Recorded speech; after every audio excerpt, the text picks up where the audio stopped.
We are well aware of the 7 IAEA safety pillars. We comply with them. I would like to remind you that a key IAEA principle is the work of personnel and the ability of operators, and I quote verbatim, to make decisions without pressure. The paradox is that over recent weeks the main objective of the Ukrainian armed forces has been to exert pressure on personnel. These include strikes on the plant's infrastructure, including the turbine hall. Russia claims it has uncovered what it calls a sinister plan by Ukraine involving the Zaporizhzhia Nuclear Plant, raising fresh fears over the facility's safety. Moscow has accused Kyiv of carrying out strikes that allegedly put nuclear plant staff at risk, escalating the blame game over the site.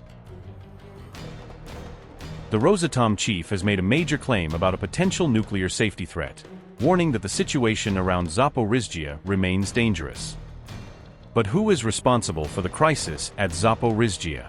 Russia and Ukraine continue trading accusations as concerns over the nuclear facility grow.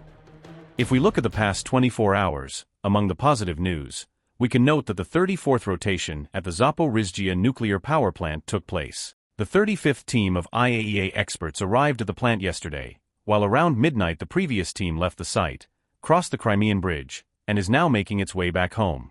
Despite significant drone activity, the rotation proceeded without incidents.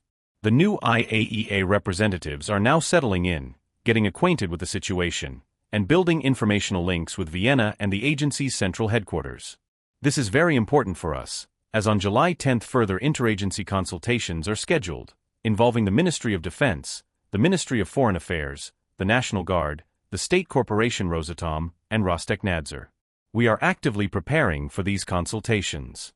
We will discuss our concerns. We are well aware of the 7 IAEA safety pillars. We comply with them. I would like to remind you that a key IAEA principle is the work of personnel and the ability of operators, and I quote verbatim, to make decisions without pressure. The paradox is that over recent weeks the main objective of the Ukrainian armed forces has been to exert pressure on personnel. These include strikes on the plant's infrastructure, including the turbine hall. We have spoken about this before. There are also strikes on the energy infrastructure of the city of Energodar. It is currently not on a stable power supply, and there are clear disruptions to both internet access and lighting in homes and streets. Of course, strikes continue against various elements of the nuclear power plant, not the reactor hall, but infrastructure where people also work, where operators are also present.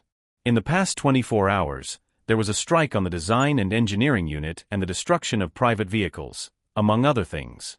There are periodic strikes on the transport department and the destruction of official vehicles.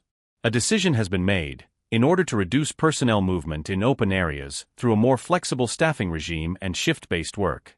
Any personnel rotation has effectively turned into a special operation.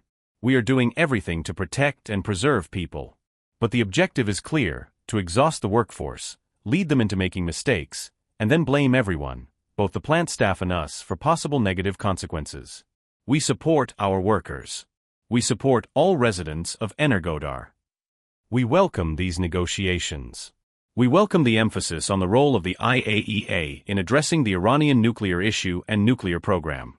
We continue to confirm our readiness to resolve any technological challenge related to highly enriched uranium. Whether it is its dilution, reduction of enrichment, its removal and compensation of costs in kind or in monetary form, or some systemic solution involving several countries depending on the outcome of negotiations. At the same time, seeing some positive movement forward, or more modestly, the absence of negative dynamics in the Middle East conflict, I have recently approved a plan to restore staffing levels at our construction site at the Bushehr Nuclear Power Plant.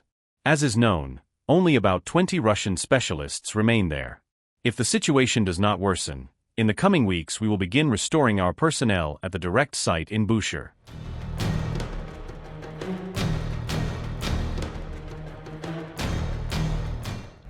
Russia launched a fresh ballistic missile attack on Kiev late on June 25, with Ukrainian authorities reporting at least 2 civilians were injured. Ukrainian officials said falling missile debris ignited a warehouse fire as air raid alerts returned across Kiev in the early hours of June 26. Explosions were also reported in Kremenchuk as air raid warnings expanded to regions located far from the active front line. Moscow Mayor Sergei Sobyanin claimed Russian air defenses intercepted and destroyed 39 Ukrainian drones during the June 26 attacks. Sobyanin said the first wave of drone attacks began around 2:30 a.m., after which emergency services were dispatched to assess damage. Ukraine also announced a shift from sporadic long-range strikes to a sustained military campaign focused on Russian-held Crimea. Kiev said the campaign had contributed to fuel shortages, electricity disruptions, and an exodus of tourists from occupied Crimea.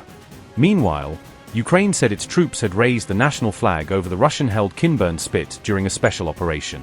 Kiev said Russian troops remained present in the area, with fighting continuing despite the symbolic display of Ukrainian control. Officials said the Kinburn Spit remained strategically important because Russia uses it to threaten shipping routes serving Mykolaiv.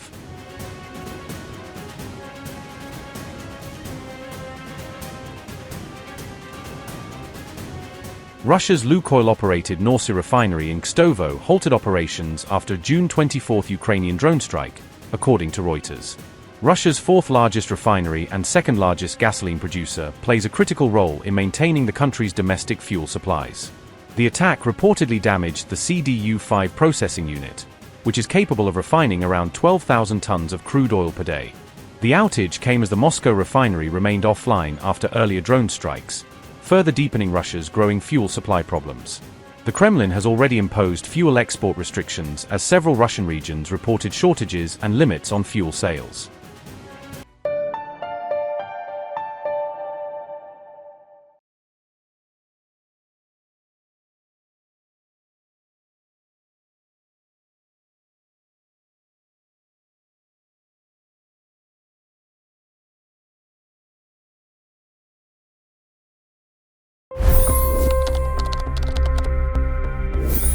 $25 crore गरीब गरीबी को परास्त करके बाहर निकले। For the good of our nation, let's work together and let's truly make America great again. The fastest news breaks. Requested PM saying that look, you will have to speak to Putin and to Zelensky. The biggest newsmakers. The relationship with India is probably the most important bilateral relationship the U.S. will have for the rest of this century. The capital delivered quite an election result today. Expert analysis. The million-dollar question today is how to stop this dance of death. Ground reports. I'm standing at the crossroad of the Kumbh Mela. Behind me are more than 100 entry ghats. Long-form interviews. Exclusionary politics is reflected in Manipur case as well. You don't bother because this is a small state. Deep dive into burning issues. It's often said DRC could be the richest country in the whole world. It's because of what sits underneath. Why exactly did the US topple the Sheikh Hasina government? HD videos. We don't just break news, we break it down.